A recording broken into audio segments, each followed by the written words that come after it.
Monsieur Halim Ben Attala, nous voilà pour une vraie dernière partie, une toute quatrième, et merci pour votre disponibilité. Je sais que vous écrivez beaucoup et merci vraiment d'avoir fait l'effort pour cette quatrième partie qui sera, j'espère, tout aussi importante dans le contenu. Moi, j'ai envie de vous Moi, demander. c'est vous qui vous remercie, hein. D'ailleurs, vous me donnez l'opportunité de m'exprimer alors que je suis resté quoi depuis un certain temps. Bon, mais les événements sont interpellants. On va aller dans le cœur du sujet de cette quatrième partie.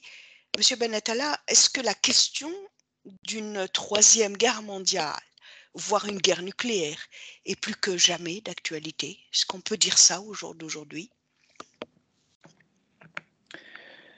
Bien, écoutez, la question est complexe. Beaucoup d'experts en discutent.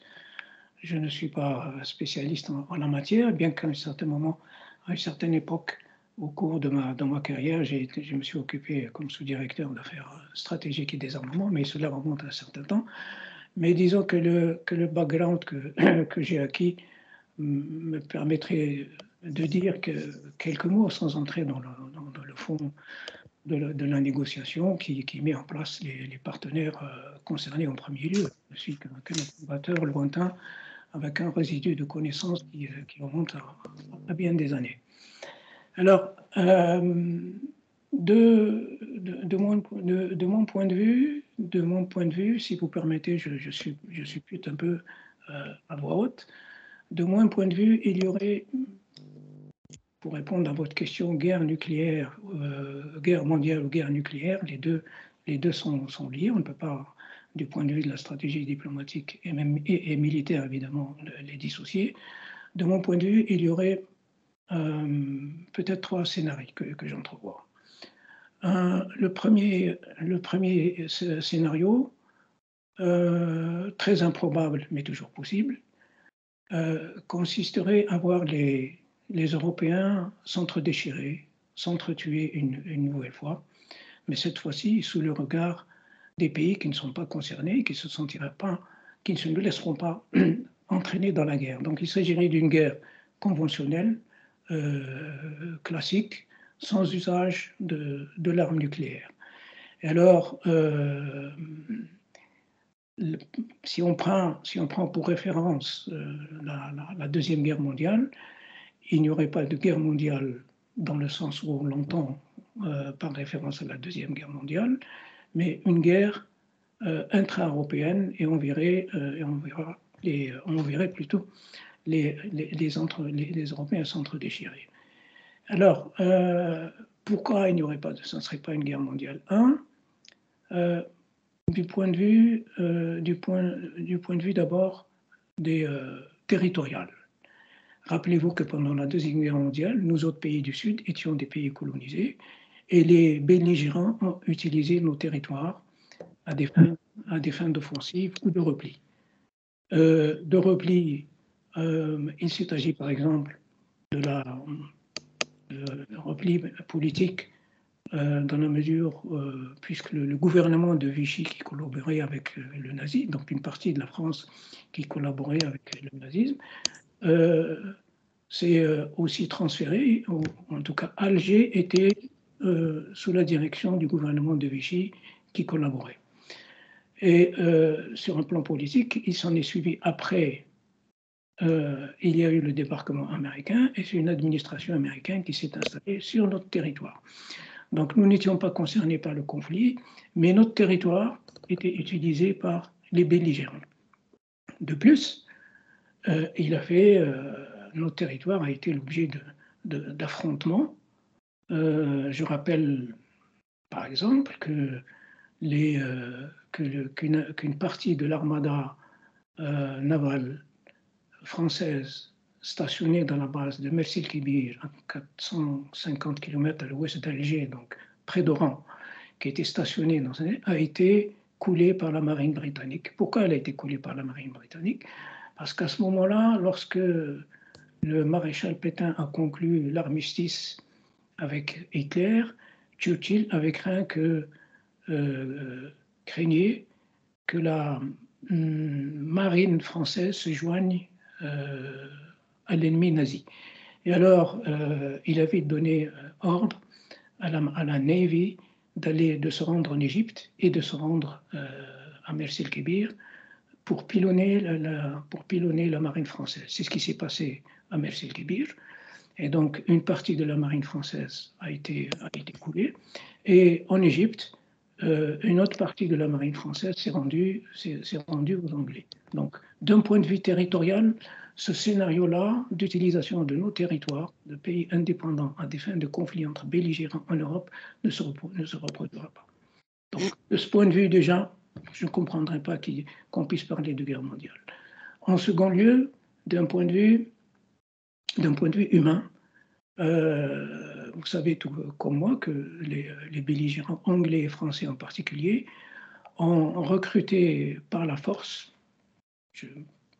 entre guillemets, j'ai du terme, mais c'est le terme de l'époque, les indigènes, par dizaines de milliers qui sont venus transférer en Europe. D'ailleurs, lisez le dernier livre de Yasmina Khadra le Vertueux qui décrit très bien ce recrutement d'Algériens pris dans la campagne, transférés en Europe sur le front, mis en première ligne et qui sont retournés chez eux, les mains dans des poches trouées. Alors, les belligérants anglais et français face à l'Allemagne ont recruté dans les colonies. Alors, par exemple, les Français et les Algériens en France, il y en a eu à peu près 60 000 qui ont été aussi mis dans des camps de travail forcé du côté de Vichy. Alors, du point de vue au plan humain, on ne risque pas de voir des anciens pays colonisés de donner un coup de main aux belligérants en Europe. Ça, c'est du passé, c'est fini, il ne faut pas compter dessus. Donc les Européens n'auront cette fois-ci qu'à mobiliser les jeunes Européens pour aller se battre en Russie ou en Ukraine. Cela dépendra où se situera le front. Ou peut-être ils remplaceraient les tirailleurs africains de la Deuxième Guerre mondiale par des mercenaires, tout simplement. Mais tout simplement. Donc les contingents d'Arabes, d'Africains et pas simplement d'Asiatiques, les Népalais, Sri Lankais, Indiens transférés en Europe par la couronne pour se battre pour des pays qui ne sont pas les leurs, pour des patries qui ne sont pas les leurs, et dans un conflit qui n'est pas le leur. Donc, de ce point de vue, cela ne se répéterait pas. Et de ce point de vue, et vous ne craignez pas qu'ils puissent recruter chez Daesh et Al-Qaïda et tout, les islamistes terroristes? Non? Je ne considérais pas cette hypothèse. Elle serait excessivement cynique. Elle serait excessivement cynique, à mon avis. Mais cela dit, le recrutement de mercenaires est une chose courante. Ça a été, il y en a eu partout. Les Américains en ont recruté, les Français en ont recruté. C'est une chose courante. Donc, mais je n'irai pas jusque-là. Ça, je ne sais pas s'ils en arriveront là. Donc, d'un point de vue humain, du point de vue des ressources, c'est-à-dire que je vois mal comment les belligérants iraient s'accaparer de ressources énergétiques comme le pétrole. L'accès au pétrole pendant la Deuxième Guerre mondiale a été vital. Rappelez-vous par exemple que lorsque Hitler, par l'opération Barbarossa d'invasion de l'Union soviétique, une partie des divisions allemandes sur le front Est remontée vers le nord, tandis qu'une autre partie des divisions allemandes a foncé vers le Caucase pour mettre la main sur les puits de pétrole afin de ravitailler les divisions qui partaient vers le nord. Donc, de ce point de vue aussi, du point de vue des ressources, à mon avis, il ne faut pas trop compter sur peut-être les pays producteurs de pétrole qui viennent en appui ou se laisser entraîner dans un conflit qui n'est pas les leurs, afin d'accorder des quotas à l'un ou l'autre, ou alors à des prix préférentiels de baisse ou de hausse de prix, comme le président Biden est allé le demander en Arabie Saoudite, mais malheureusement, il est retenu, il est revenu les mains vides. Et c'est normal, après avoir humilié un pays partenaire qui a conclu un pacte avec les États-Unis qui remonte loin de l'OTAN, le pacte pétrole contre sécurité, eh bien avoir traité ce pays ou ses dirigeants de paria, ben, il faut pas s'attendre, il faut s'attendre à un sursaut de dignité. Et ce qui s'est passé. D'autre part, vous avez vu que l'OPEP aussi n'a pas marché. Et les pays de l'OPEP, cette fois-ci, ont mis leurs intérêts par-dessus tout autre intérêt et n'ont pas confondu leurs intérêts avec les intérêts américains. Ça me semble un élément stratégique important dans la géostratégie en matière énergétique dans le cas d'un conflit. Vous voulez dire même l'Arabie saoudite, l'allié naturel, l'ami de longue date des Américains, n'a pas cédé sur ses propres intérêts. D'abord les intérêts, ensuite l'amitié. C'est ça? Bien, c'est effectivement ce que j'avais à l'esprit, sans être trop explicite, et je vous remercie de me pousser à être plus explicite. En effet, je pense que c'est un shift majeur que ce sursaut de l'Arabie saoudite de ne pas se laisser entraîner dans un conflit. Et c'est un paramètre qui est pris très au sérieux par l'administration américaine, qui pourrait, dans son habitude, vouloir punir l'Arabie saoudite d'une manière ou d'une autre. Il faut bien évidemment s'attendre à tout. Et autre avant-dernier élément, c'est qu'il ne faut pas s'attendre non plus, compte tenu de ce qui s'est passé dans les années 90, il ne faut pas s'attendre non plus à ce qu'il y ait une coalition de pays arabes en particulier en faveur dans le camp américain contre la Russie, ou dans le camp occidental contre la Russie.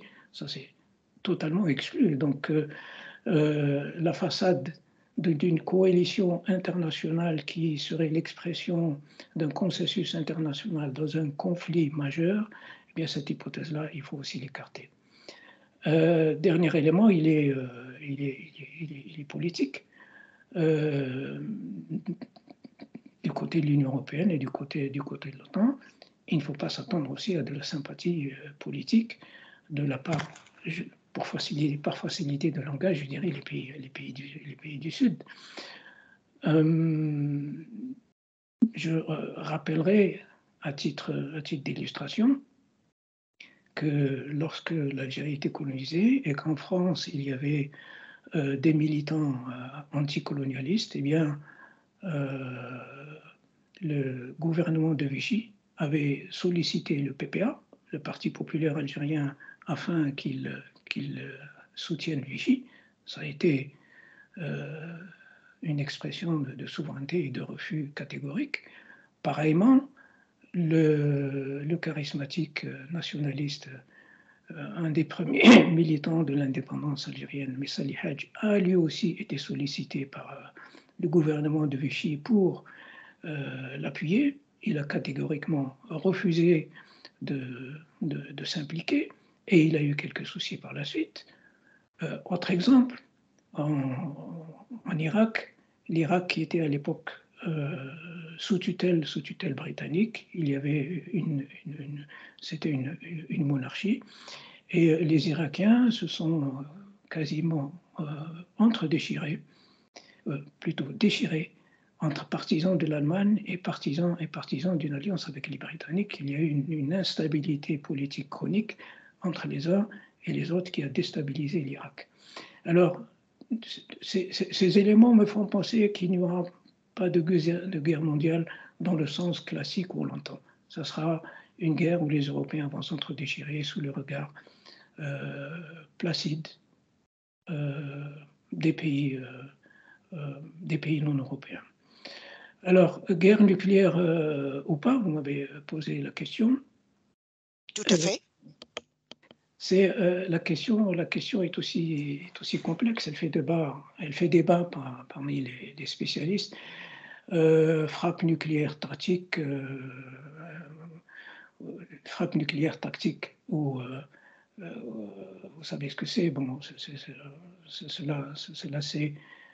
ça a été explicité sur les plateaux. Il s'agit de bombes nucléaires à courte portée qui visent à détruire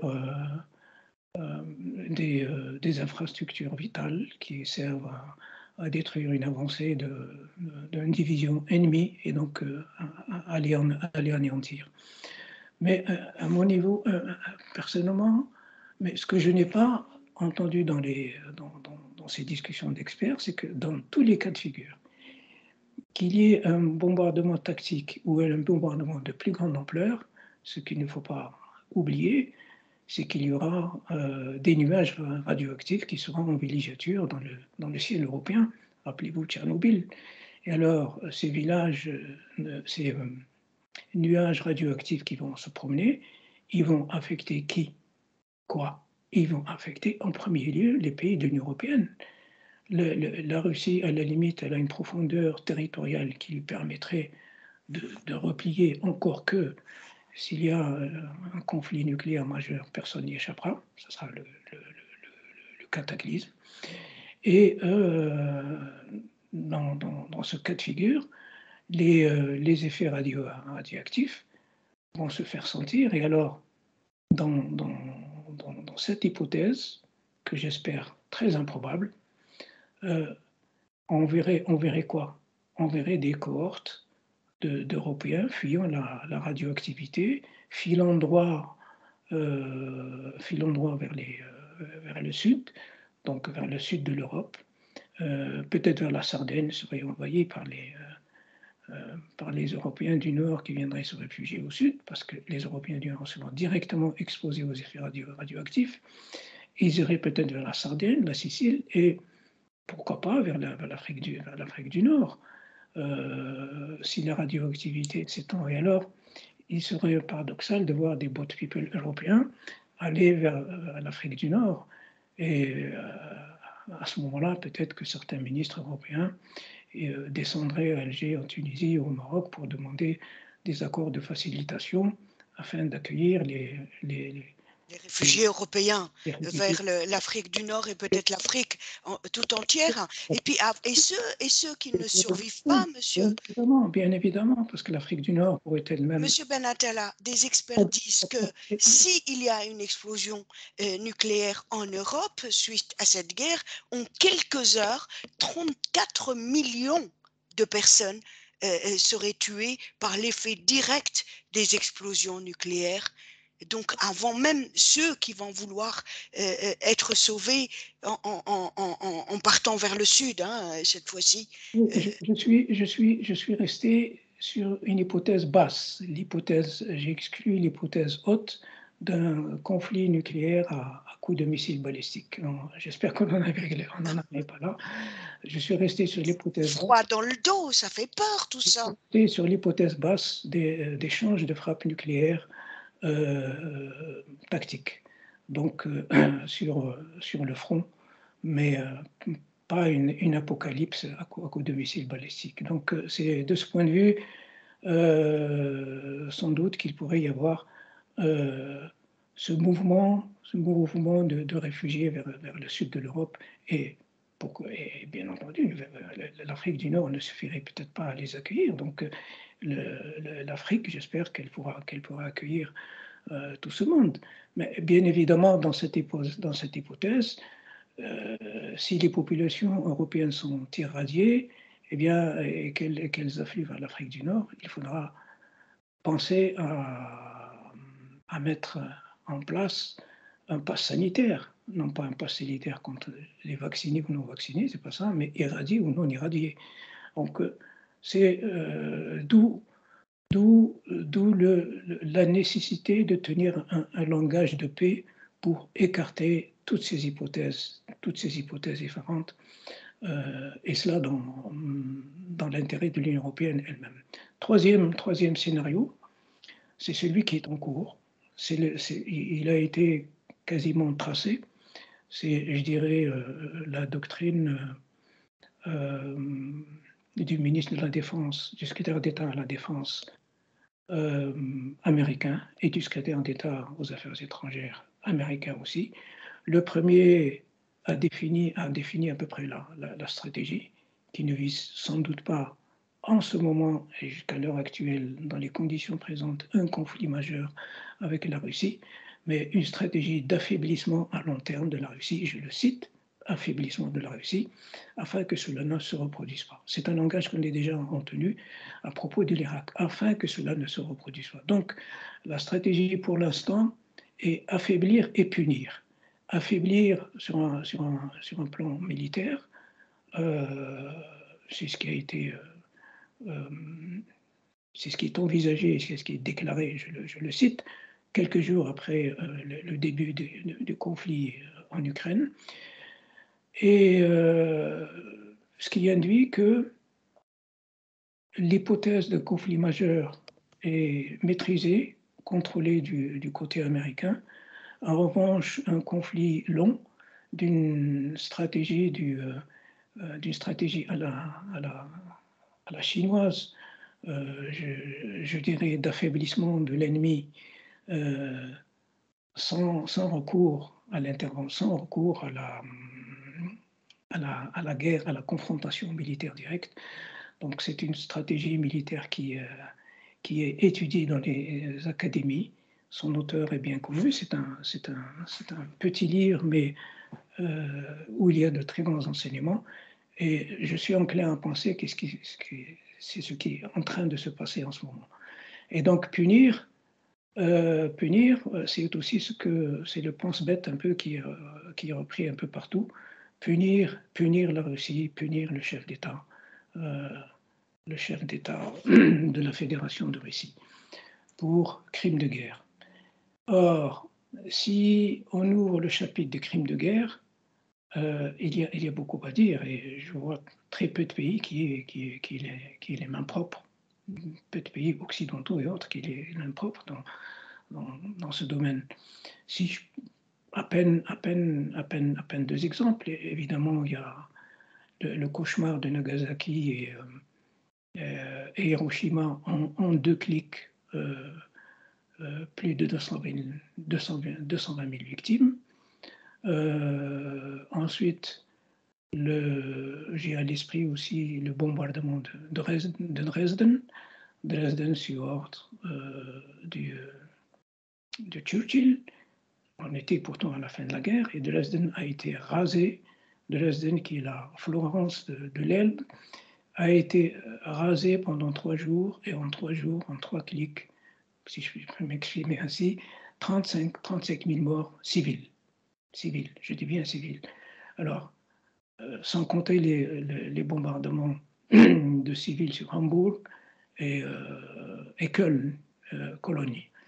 Alors, ce sont autant, à mon avis, à mon sens, en tout cas dans le sens de la définition actuelle de crime de guerre, cela fait partie de la panoplie des crimes de guerre.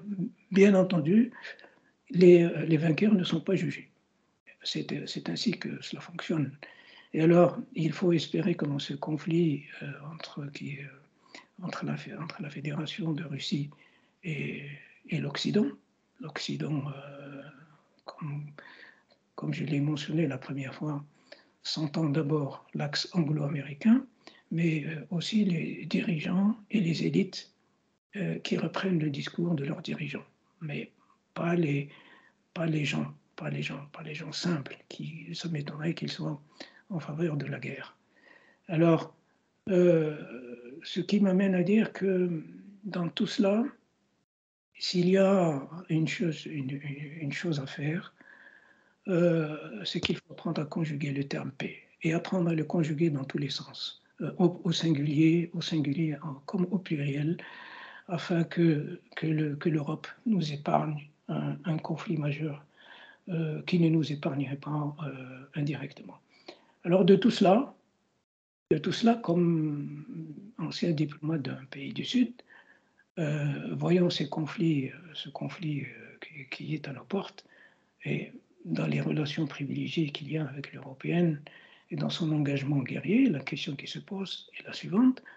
Jusqu'à quel point faut-il faire confiance à l'Europe? Jusqu'à quel point, pour nous, ou les pays maghrébins, africains, pourront-ils travailler en toute confiance en l'Europe, avec l'Europe, sans qu'elle puisse un jour ou l'autre se retourner contre eux?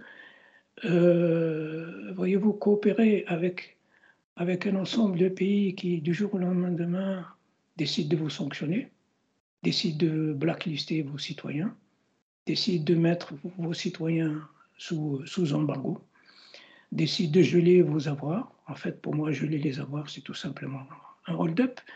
Les ressources de l'Irak ont subi un hold-up, les ressources de la Libye ont subi un hold-up, et les avoirs de ces deux pays en particulier se sont volatilisés on ne sait où.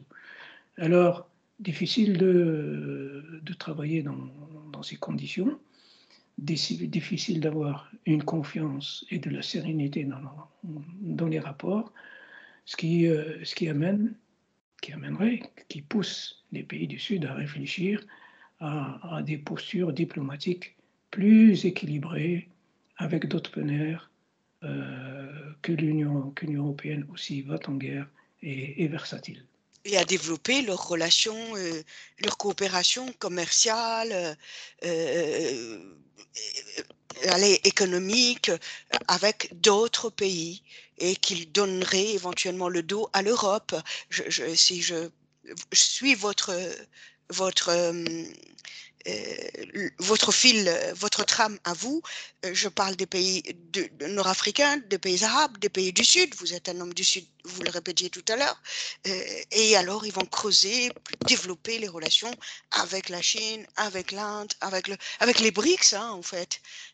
Et ça serait une deuxième catastrophe pour l'Europe aussi, qui compte énormément sur les matières premières et les minerais, et y compris les minerais, les énergies fossiles, etc. Non? Oui, cela pousse à réfléchir, sur je ne dirais pas un nouvel ordre, là, c'est difficile, c'est un débat qui ressemble à un serpent de mer. Il revient très souvent, il n'y a pas de solution, il n'y a pas de consensus sur un nouvel ordre international. Évidemment, on ne peut pas demander à une puissance hégémonique comme les États-Unis, actionnaire à 60% ou 50%, actionnaire majoritaire de ce qui se passe dans le monde, de se gratuitement ses parts au nom d'une justice et de l'égalité. Ils ne l'accorderont ni au Conseil de sécurité ni ailleurs. Restons de ce point de vue, restons les pieds sur terre. Alors, si je vous ai pas compris, vous m'orientez sur une réflexion. J'ai envie de vous dire, attendez, j'ai envie de vous dire, est-ce qu'on n'est pas en train de s'acheminer vers un nouvel ordre mondial? Voilà, j'ai deviné, j'ai deviné Oui?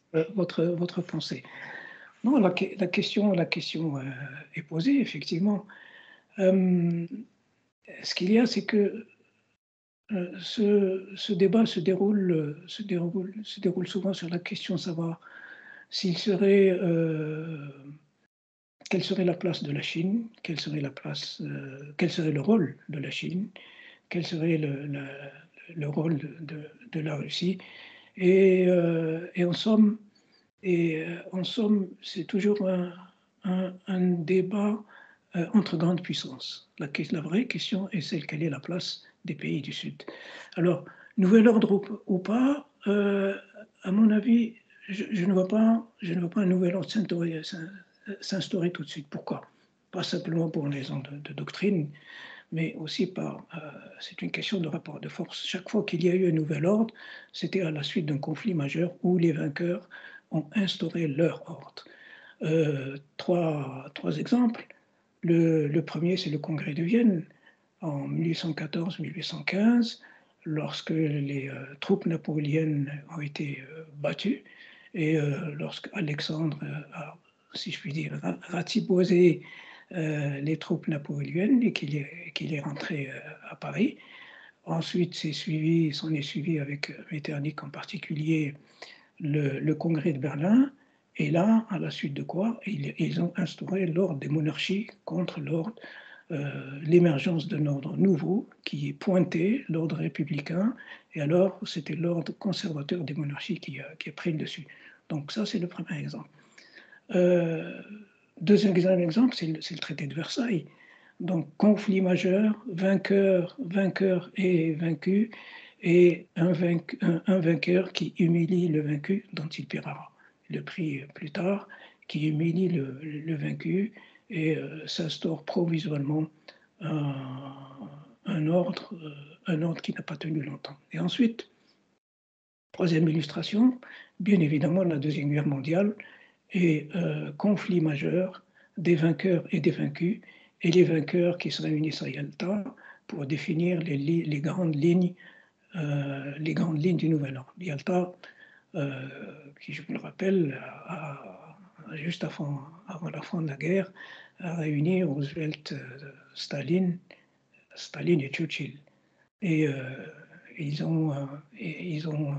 se sont entendus sur le partage un peu de l'Europe, mais aussi partant de l'idée que cela ne devait plus se reproduire, ils ont mis au point, ils ont formulé les lignes directrices de la future organisation des Nations Unies. Et c'est cet ordre-là qui perdure aujourd'hui. Sauf que cet ordre-là, c'est devenu un ordre tenu par une minorité. Et là où il me semble le secrétaire d'État aux affaires étrangères américain fait peut-être une erreur d'évaluation lorsqu'il dit que dans son discours au Conseil de sécurité, on s'efforce de préserver l'ordre actuel. Le on, je ne sais pas qui il inclut, certainement pas la majorité de l'humanité qui demande une nouvelle configuration, de nouveaux équilibres. Alors, je forcerai un peu, vous m'excuserez, je forcerai un peu le parallèle en rapprochant cette attitude, disons, très conservatrice des vainqueurs Alexandre Ier et Metternich en particulier, qui voulaient conserver l'ordre monarchique. Donc il y avait à l'époque cette poussée vers un monde plus démocratique, et plus d'équilibre, et ce qui se passe aujourd'hui, une majorité, le 9/10 de l'humanité, qui réclame un ordre différent.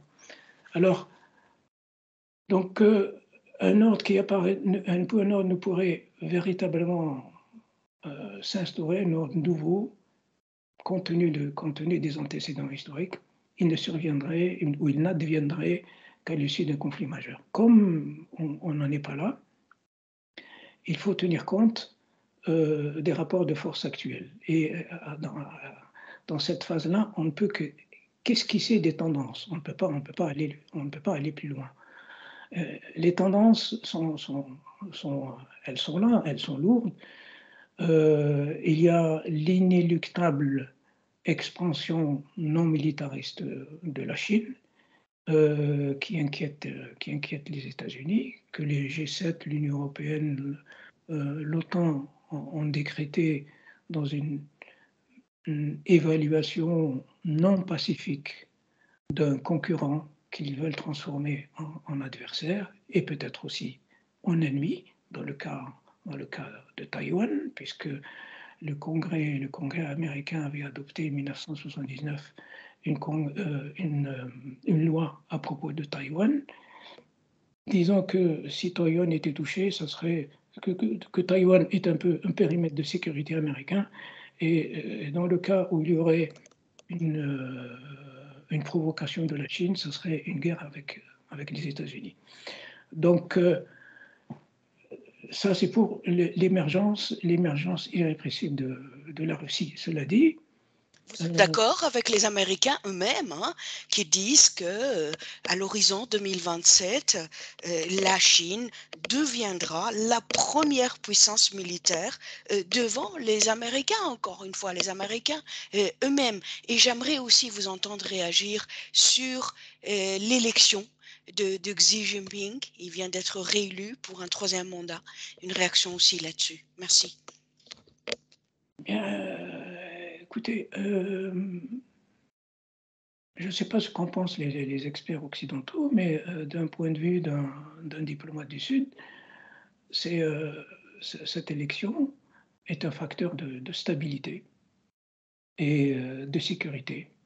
Parce que, pour une raison bien simple, c'est que tout investisseur politique ou tout stratège politique ou tout investisseur économique, il a deux mots-clés toujours en tête, prévisibilité et stabilité. Donc de ce point de vue, la Chine est lisible du point de vue de la sécurité et de la stabilité, et on sait avec qui on a affaire pour les années à venir, et ça n'est pas, il y a le leadership puissant, éclairé bien entendu, mais c'est un consensus national qui vient d'une profondeur historique. Et ce n'est pas du tout une menace, je le perçois comme un élément de stabilité de la sécurité internationale. Ai-je répondu à votre question?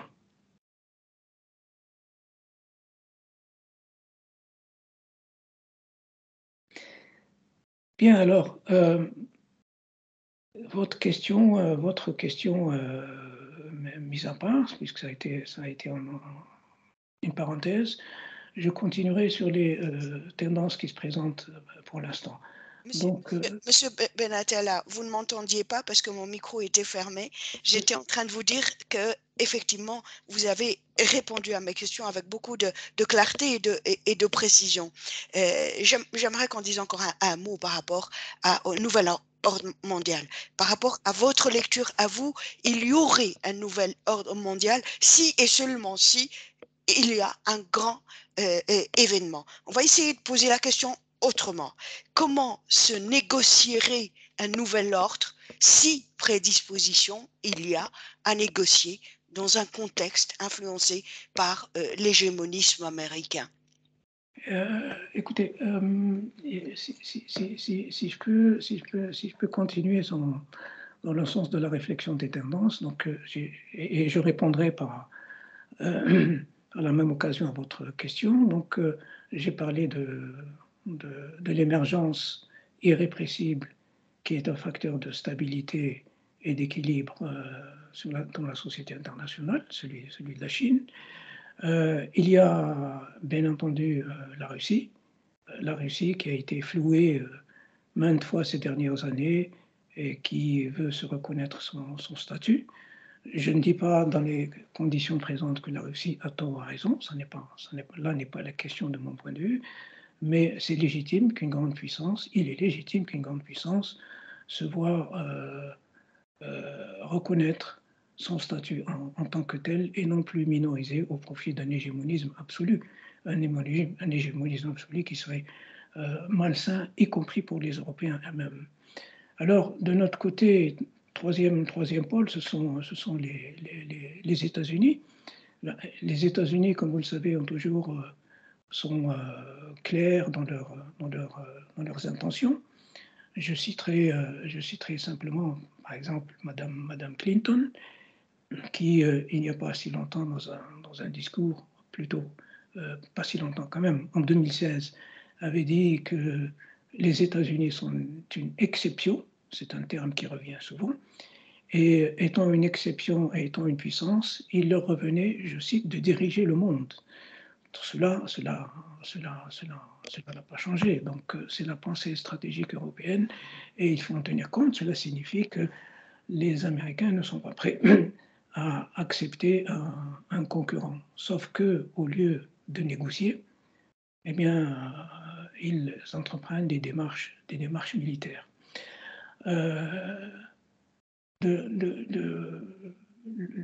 La même chose et dans le même sens, je l'ai dit tout à l'heure, le secrétaire d'État Blinken, au Conseil de sécurité, avait dit qu'il s'agit de sauvegarder, qu'il s'efforçait de sauvegarder l'ordre actuel.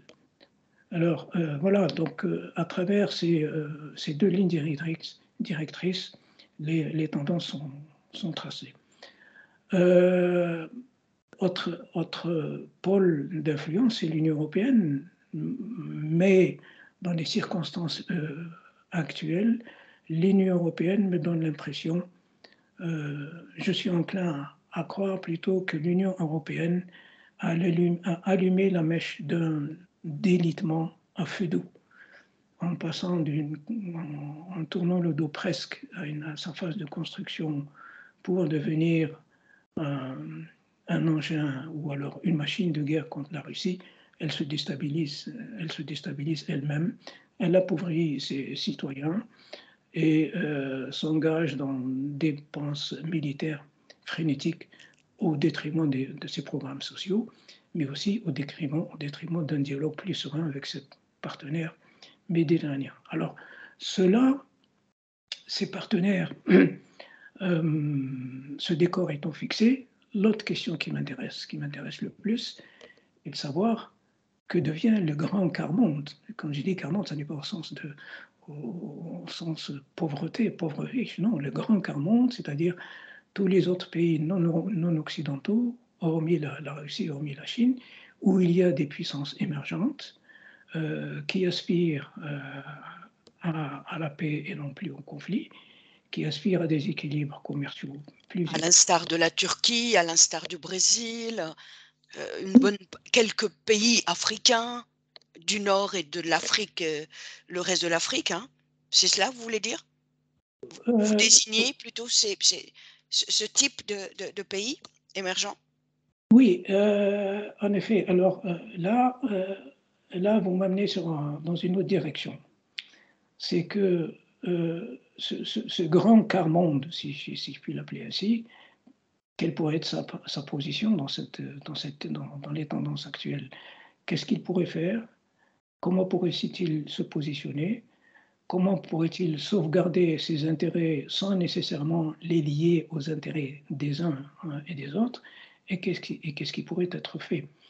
En reprenant même les mots d'ordre occidentaux, qui ne sont pas dénués de sens, unité, unité, unité et sécurité.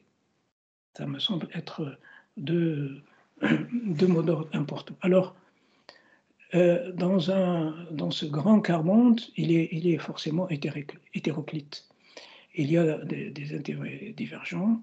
Moi, j'ai cité la Turquie. Certes, c'est un pays qui compte à présent, et bien lui a pris de ne pas intégrer l'Union européenne. Et la Turquie est un acteur indépendant qui est aussi membre de l'Alliance atlantique. Alors, dans quelle mesure il pourrait contribuer à une configuration nouvelle, on ne sait pas laquelle, sur la scène internationale, je ne sais pas. Toujours est-il que je verrais bien dans les circonstances actuelles un groupe un noyau de pays importants qui réfléchiraient à la question de comment se positionner dans la configuration actuelle. Je pense notamment à l'Afrique du Sud, à l'Algérie, à l'Arabie saoudite, qui, à mon sens, a fait un shift majeur en se démarquant de la stratégie énergétique européenne, et même même en engageant des partenariats importants à la fois avec la Chine en particulier et un dialogue politique avec la Russie. Ce sont des éléments nouveaux qu'il faut intégrer dans l'analyse. Donc l'Arabie saoudite et l'Inde. Donc je verrais bien un noyau de pays qui se réunirait à haut niveau pour essayer de définir une plateforme d'intérêt commun. Non pas d'instaurer un nouvel ordre, là n'est pas la question, non pas d'aller en conflit avec les uns et les autres, là n'est pas non plus la question, mais de définir une plateforme commune d'intérêt. À mon sens, l'un de ces pays pourrait prendre l'initiative et de déclencher une réflexion stratégique. L'idée étant non pas de reproduire le non-alignement. Le non-alignement avait aussi ses faiblesses, parce qu'au sein des non-alignés, où j'ai participé à un nombre de conférences et de sommets, les non-alliés avaient trop souvent, c'est ce qui l'a miné un petit peu, de ramener que chaque pays ramène ses problèmes, que les étale à l'intérieur et demande au mouvement de prendre position. Ce qui fait que il a perdu de sa cohérence, il a perdu son objectif initial. Alors là, ça ne serait pas le forum Idouane. C'est un forum intergouvernemental de haut niveau qui s'attellerait à une réflexion stratégique et plus tard, cela pourrait aller plus loin. Je dis cela parce que ce n'est pas une réflexion tout à fait personnelle. Je ne fais que reprendre une réflexion que le service diplomatique algérien avait développée au cours de l'année 90, en pleine guerre du Golfe. Et je me rappelle que c'est la direction de notre big boss, secrétaire général.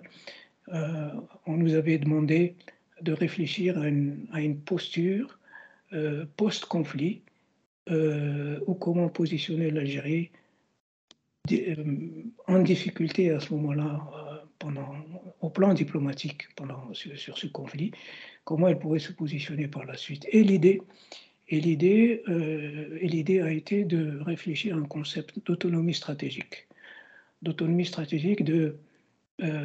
d'équilibre des relations avec l'Union européenne, avec les États-Unis, mais surtout de régénérer d'anciennes alliances perçues comme naturelles avec des pays comme l'Inde, l'Indonésie, l'Afrique du Sud à présent, avec lesquels il pourrait y avoir un langage commun. Donc, était née cette idée d'autonomie stratégique et des alliances, et pas des alliances, le terme est encore trop fort, et des rapprochements stratégiques avec un certain nombre de pays. Alors, là, je reprends ce concept que nous avions développé au sein du service diplomatique en y ajoutant peut-être deux éléments. L'autonomie stratégique signifiant autonomie, défense et sécurité, cela va de soi. Autonomie stratégique signifiant autonomie sanitaire. Autonomie, et c'est d'actualité en ce moment, c'est là où j'ai mis mon grain de sel. Autonomie numérique, là aussi j'ai mis mon grain de sel et pour faire la mise à jour. C'est un enjeu extrêmement important. Et développer plus de relations entre pays du Sud. Si à l'époque, les relations Sud-Sud, disons, étaient limitées, maintenant avec les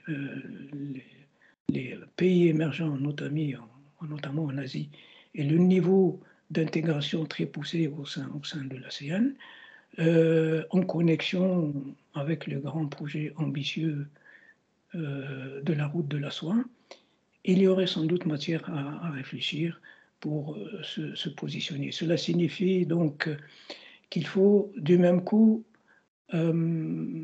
diminuer sa vulnérabilité vis-à-vis de l'Union européenne. Nous avons pas mal de points faibles. La proximité géographique est à la fois un facteur positif, mais cette proximité peut aussi représenter une contrainte. Et par les temps qui courent, ça pourrait bien être une contrainte. Donc, développer de nouvelles relations de voisinage et diminuer les points de vulnérabilité à la fois vis-à-vis des États-Unis et vis-à-vis de l'Union européenne. Alors, c'est schématiquement comme ça que je perçois les nouvelles tendances qui encourent en ce moment. Il y a une tendance qui existe déjà, j'allais dire. Il y a une union qui existe déjà et qu'on appelle la Ligue des États arabes. Et elle va tenir son prochain sommet dans votre pays, en capitale algérienne, Alger, je pense les 1er et 2 novembre prochains.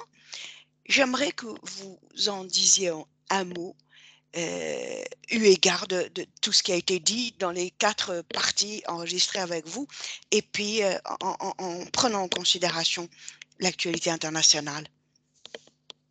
Écoutez, évidemment, je suis je ne suis pas un insider, comme on dit, de ce qui va se passer lors de ce sommet, mais je pourrais avancer trois ou quatre considérations. La première, c'est que de tous les points de vue, ce sera un accomplissement diplomatique important, un accomplissement diplomatique majeur, parce que depuis longtemps, il n'y a pas eu de sommet arabe. Le contexte est difficile, particulièrement en Palestine, où Israël, toute bride lâchée, réprime à tout va et sans aucun espoir de perspective de paix, a fortiori dans ce contexte que, comme vous le mentionnez, l'Ukraine écrase un petit peu tous les autres agendas diplomatiques et en premier lieu celui du processus de paix au Moyen-Orient. Donc un accomplissement important du point de vue du contexte, un accomplissement important du point de vue palestinien, un accomplissement important parce que, troisième considération, c'est que pour la première fois, me semble-t-il, je peux me tromper, mais pour la première fois, me semble-t-il, les Arabes eux-mêmes ne vont pas s'entre-déchirer entre pays faisant partie d'une coalition militaire interventionniste contre un autre pays arabe et pays non partis à une coalition militaire. C'est une évolution importante et de ce point de vue, au moins, il y a un dénominateur commun.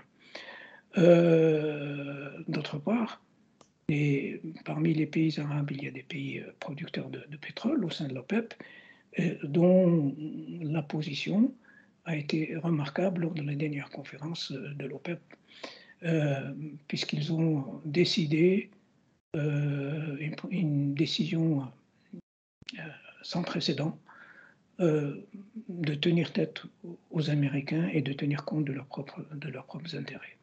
Alors cela me semble éminemment important. Et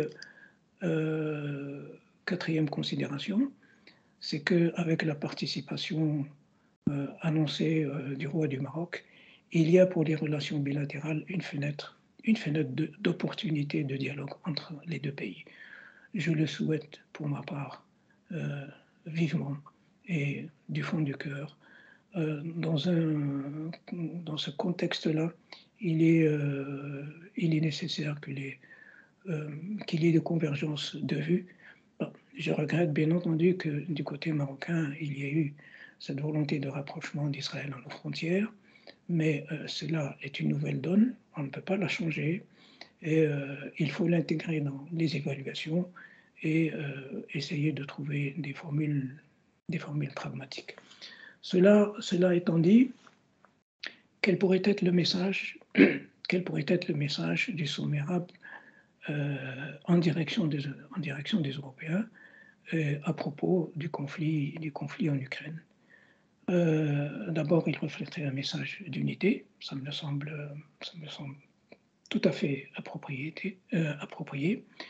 Il pourrait lancer un message de retenue, et c'est rare, mais pour une fois, ce ne sera pas les Occidentaux qui nous lanceraient un message de retenue dans un conflit bilatéral ou autre, ou un contentieux arabo-arabe, mais les Arabes qui lanceraient un message de retenue aux belligérants européens afin qu'ils ne nous mènent pas vers une conflagration généralisée. Troisième et dernier message, eh bien, il faut reprendre le slogan européen, américain, à propos des conflits, que lorsqu'il préconise la solution politique, eh bien, il faut lancer un message pour les inviter à une solution politique au lieu de l'escalade militaire, qu'ils fassent preuve de sang-froid, de retenue, et que l'un et l'autre, en tout cas du côté européen, qui est en train de développer une effroyable mentalité de guerre, qu'ils pensent au moins sur un plan tactique à faire une offre de paix. Que le président de la Fédération de Russie la refuse ou pas, c'est une autre paire de manches.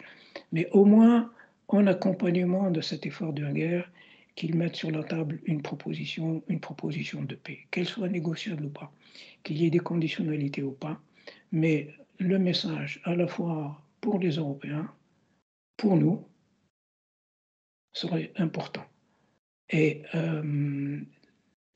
ce message-ci, ou une offre de négociation, une offre de paix, une offre de compromis, bien évidemment que tout reste à négocier, eh bien tout cela serait mieux perçu, infiniment mieux perçu par la dite communauté internationale qu'un